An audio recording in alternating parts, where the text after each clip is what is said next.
CM చంద్రబాబుపై మాజీ CM Jagan సంచలన ఆరోపణలు చేశారు. హత్యలు, కుట్రలతో చంద్రబాబు రాజకీయం చేస్తున్నారని మండిపడ్డారు. ఎవరిది గొడ్డలి పార్టీ, ఎవరివి హత్య రాజకీయాలు అని నిలదీశారు జగన్. హరికృష్ణ రోడ్డు ప్రమాదంలో చనిపోతే పరామర్శకు వెళ్లి కేటీఆర్తో చంద్రబాబు పొత్తుల గురించి మాట్లాడారని అన్నారు. పేదల ఇళ్ల పట్టాల కోసం దీక్ష చేస్తున్న వంగవీటి రంగాను ఎవరు చంపారంటూ కూడా ప్రశ్నించారు. ఎన్టీఆర్ పై దాడి చేసిన మల్లెల బాబ్జీ లాడ్జీలో శవమై కనిపించారన్నారు. తమ తాత రాజారెడ్డి టీడీపీ హయాంలోనే చనిపోయారని, టీడీపీ వాళ్ల కుట్ర లేదా అని నిలదీశారు. వైఎస్ఆర్ హెలికాప్టర్ మిస్ అవ్వడానికి 2 రోజుల ముందు అసెంబ్లీకి ఎలా వస్తావో చూస్తారని చంద్రబాబు ఎందుకన్నారని ప్రశ్నించారు. తమ బాబాయ్ హత్య ప్లానింగ్ కూడా టీడీపీ ఆఫీసులోనే జరిగిందన్నారు జగన్.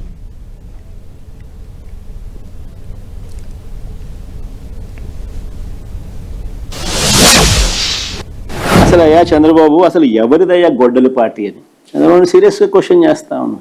ఎవరిదయ్యా గొడ్డలి పార్టీ, ఎవరిదయ్యా గన్ కల్చర్, ఎవరిదయ్యా హత్యా రాజకీయాలు, ఎవరిది హత్యా రాజకీయాల సంస్కృతి అని అడుగుతా ఉన్నాం. ఇదే చంద్రబాబు నాయుడు గారి సూటిగా మా కుటుంబంలో ముగ్గురు, మా తాతగారు, మా నాన్నగారు, మా చిన్నాన్నగారు ముగ్గురు బలైపోయారు. మేం బాధితులం కానీ మా పైనే వీళ్ళు తప్పుడు రాజకీయాలు చంద్రబాబు నాయుడు గారు చేయిస్తారు. ఆ అసెంబ్లీ సమావేశాలు క్లిప్పింగ్స్ ఒకసారి చూడండి మీరు కూడా. చంద్రబాబు నాయుడు గారు అన్న మాట అసెంబ్లీలో, నువ్వు అసెంబ్లీకి ఎలా వస్తావో నేను చూస్తాను అన్నాడు. చంద్రబాబు నాయుడు గారు అన్న ఈ మాట తర్వాత 2-3 రోజులకి నాన్నగారు చనిపోయారు.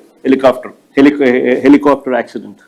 ఇప్పటికీ కూడా దీనికి సంబంధించి నివృత్తి కాని అంశాలు ఎన్నో ఉన్నాయి. ఎవరిదయ్యా చంద్రబాబు క్రిమినల్ బ్రెయిన్ అని అడుగుతా ఉన్నాను. చంద్రబాబు గారి బావమరిది వియ్యంకుడు బాలకృష్ణ గన్ పట్టుకొని టపా అని ఇద్దరిని కాల్చి పడేయలేదా అని అడుగుతా ఉన్నా. టపా అని గన్ను పట్టుకొని కాల్చి పడేయలేదా అని అడుగుతా ఉన్నా. ఇదే పెద్ద మనిషి బాలకృష్ణ, చంద్రబాబు నాయుడు గారి వియ్యంకుడు టపా అని ఇద్దరిని లేపేయలేదని అడుగుతా ఉన్నా. ఎవరిదయ్యా గన్ కల్చర్ అని అడుగుతా ఉన్నా. ఆ తర్వాత సాక్షులు ఉండకూడదని చెప్పి ఆ ఇంట్లో ఉన్న వాచ్మెన్ను, అంటే వాళ్ళ ఇంట్లో ఉన్న వాచ్మెన్ను బండరాయితో మోది చంపారు. వాచ్మెన్ను కొద్ది రోజులకే, ఈ ఇన్సిడెంట్ జరిగిన కొద్ది రోజులకే ఆ ఇంట్లో ఉన్న వాచ్మెన్ను బండరాయితో మోది చంపారు. ఇంకొక ఇన్సిడెంట్, పాపం ఎన్టీఆర్ గారు అబ్బాయి హరికృష్ణ గారు యాక్సిడెంట్ లో ఆయన చనిపోతే పరామర్శ కోసం అని చెప్పి పోయి చంద్రబాబు నాయుడు గారు పోయి కేటీఆర్తో పొత్తులపై చంద్రబాబు మాట్లాడారు శవాన్ని పెట్టుకొని. మరి ఎవరిదయ్యా శవరాజకీయాలని అడుగుతా ఉన్నా. ఈ మధ్యకాలంలో చంద్రబాబు నాయుడు గారికి ఒక అంశం మీద ప్రస్తావన వస్తే చాలు ఆయన బీపీ పెరుగుతూ ఉంది.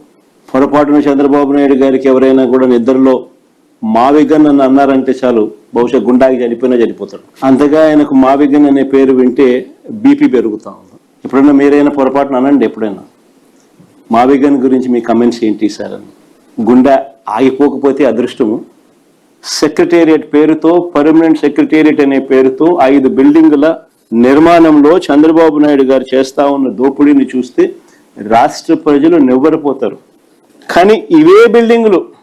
కానీ మళ్ళీ ఇవే బిల్డింగులు గతంలో వర్కులు ఎవరికైతే ఇచ్చినారో ఆ టెండర్లను క్యాన్సిల్ చేసి మళ్ళీ కొత్త టెండర్లను మళ్ళీ పిలిచి, ఆశ్చర్యం ఏమిటంటే గతంలో ఉన్న వాళ్ళే మళ్ళీ కాంట్రాక్టర్లు.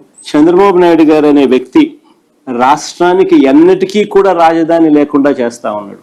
ఇప్పుడు కాదు, రాష్ట్రానికి ఫ్యూచర్లో కూడా రాష్ట్రానికి రాజధాని లేకుండా చేస్తా ఉన్నాడు. ఆ లక్షల ఎకరాలలో అమరావతిలో కేవలం రోడ్లు, డ్రైనేజీలు, నీళ్లు, కరెంటు ఇటువంటి మౌలిక సదుపాయాలు ఇవ్వడానికే అక్షరాల 2 లక్షల కోట్లు ఖర్చు అవుతున్న పరిస్థితుల్లో ఆచరణకు సాధ్యం కాదని తెలిసి ఈరోజు చంద్రబాబు నాయుడు గారు తన స్కాముల కోసం మాత్రమే రాజధాని అని భ్రమలు కల్పిస్తూ రాష్ట్ర ప్రజలను మోసం చేస్తూ అడుగులు ముందుకు వేస్తా ఉన్నాడు.